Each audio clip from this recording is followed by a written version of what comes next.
മഴതോരും മുമ്പയുടെ പുതിയ പ്രമോ വിശേഷത്തിലേക്ക് എല്ലാവർക്കും സ്വാഗതം. അങ്ങനെ ഇന്നത്തെ എപ്പിസോഡിൽ ബാലചന്ദ്രൻ ഇങ്ങനെ ചോദിക്കുന്നുണ്ട്, നിങ്ങളുടെ സഹോദരിക്ക് ഞാനുമായിട്ടുള്ള വിവാഹത്തിന് മുന്നേ ഒരു പെൺകുഞ്ഞുണ്ടായിട്ടുണ്ടോ, അല്ലെങ്കിൽ നിങ്ങളുടെ പെങ്ങൾ പ്രസവിച്ചിട്ടുണ്ടോ എന്ന് ചോദിച്ചപ്പോൾ അയാളെന്നുണ്ടെങ്കിൽ ഗംഗേട്ടൻ എന്തിനായാലും ഒന്നും പറയാൻ പറ്റുന്നില്ല, ആകെ മുഖത്തടിച്ച പോലെ ആയില്ലേ. അപ്പോൾ ചോദ്യം മനസ്സിലായില്ലേ, ഒന്നും കൂടെ പറയണമെന്നൊക്കെ ചോദിക്കും. വേണ്ട, എനിക്ക് ഈ ചോദ്യം മനസ്സിലായി.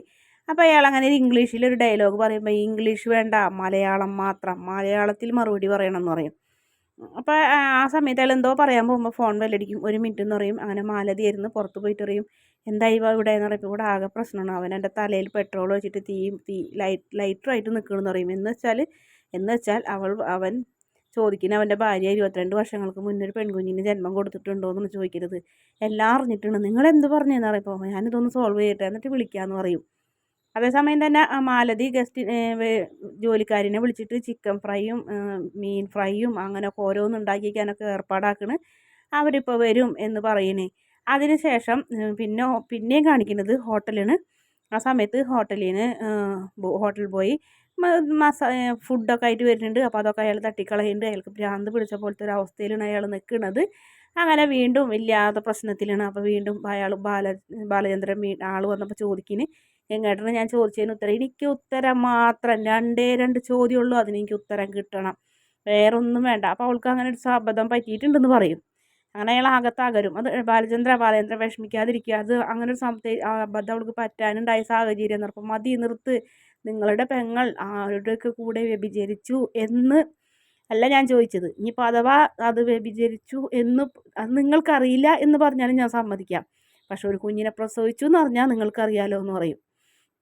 അപ്പോൾ പറയും പ്രസവിച്ചു എന്ന് പറയും. അങ്ങനെ ഒരു അബദ്ധം അവൾക്ക് പറ്റിയെന്ന് പറയും. മതി, എനിക്ക് ഇത്രയും കേട്ടാൽ മതി എന്ന് പറയും.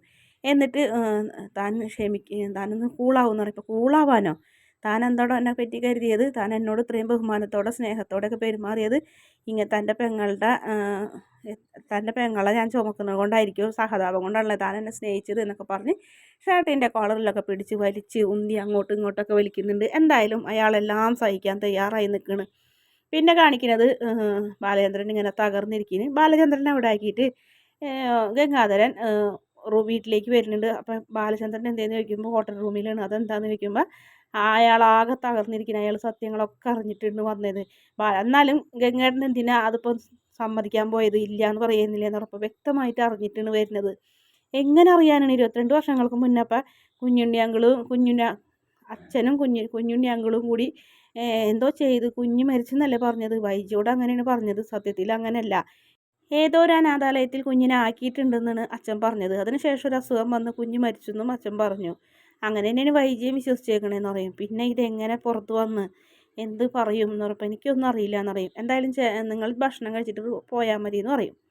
പിന്നീട് വീണ്ടും ബാലചന്ദ്രനെയാണ് കാണിക്കുന്നത്. ബാലചന്ദ്രൻ അപ്പോൾ ഞാനും കൂടി പോരാ, എന്നിട്ട് ബാലചന്ദ്രനോട് കാര്യങ്ങളൊക്കെ ഞാൻ സംസാരിക്കാം എന്നൊക്കെ പറയുന്നുണ്ട് ഗംഗാധരൻ്റെ വൈഫ്.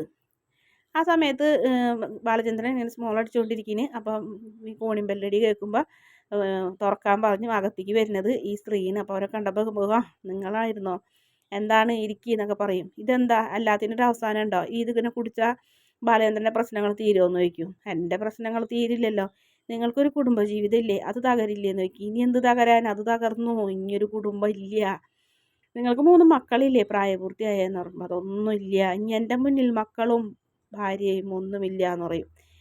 പൊന്നുപോലെ കൊണ്ടു നടന്ന ഭാര്യയെ ചതിച്ചു, കുടുംബമില്ല, എനിക്കൊന്നുമില്ല, ആരും വേണ്ട എന്നൊക്കെ ഇങ്ങനെ അയാൾ പറയുന്നത്. പിന്നീട് അവരുടെ ഉപദേശങ്ങളൊന്നും ബാലചന്ദ്രൻ ചെവി കൊള്ളുന്നില്ല. എന്നിട്ട് പിന്നെ ബാലചന്ദ്രൻ അവരോട് ചോദിക്കുന്നു, ഒരേ ഒരു ചോദ്യം കൂടെയും, ആ പെൺകുഞ്ഞിപ്പോൾ എവിടെ ജീവിച്ചിരിപ്പുണ്ടോ, അനാഥാലയത്തിൽ തള്ളി ആ പെൺകുഞ്ഞ് ജീവിച്ചിരിപ്പുണ്ടോ എന്ന് ചോദിക്കുന്നു. അപ്പം ഇല്ല, മരിച്ചു പോയി എന്നാണ് അവർ പറയുന്നത്. അപ്പോൾ ബാലചന്ദ്രൻ ഇങ്ങനെ പുച്ഛത്തോടെ ചിരിക്കുന്നു. അതിനുശേഷം വീണ്ടും കാണിക്കുന്നത് വൈജയന്തി ഗംഗേട്ടനെ വിളിക്കുന്നു. അപ്പോൾ എന്തൊക്കെയോ സംസാരിക്കുന്നുണ്ട്. ഇതിന് മുന്നേ ഇന്ന് വരെയും ബാലചന്ദ്രൻ ഇങ്ങനെ ഒന്നും ഉണ്ടായിട്ടില്ല, വരാണ്ടിരിക്കുക, പറയാണ്ടിരുന്ന് പോയിട്ടുമില്ല, എന്തോ ബാലചന്ദ്രന് സംഭവിച്ചിട്ടുണ്ടെന്നൊക്കെ പറയുന്നുണ്ട്. എന്തായാലും ബാലചന്ദ്രൻ അവിടെയുള്ള കാര്യം മറ്റുള്ള കാര്യങ്ങളൊന്നും ഇപ്പോൾ തൽക്കാലം പറയുന്നില്ല. വല്ലാത്ത ടെൻഷനിൽ നിൽക്കുന്ന വൈജയന്തിയെ, അതിനേക്കാളേറെ ടെൻഷനോടെ നിൽക്കുന്ന അലീനയെ പ്രൊമോയിൽ കാണിക്കുന്നത്. വീഡിയോ ഇഷ്ടപ്പെട്ട ചാനൽ ഒന്ന് സബ്സ്ക്രൈബ് ചെയ്യണേ.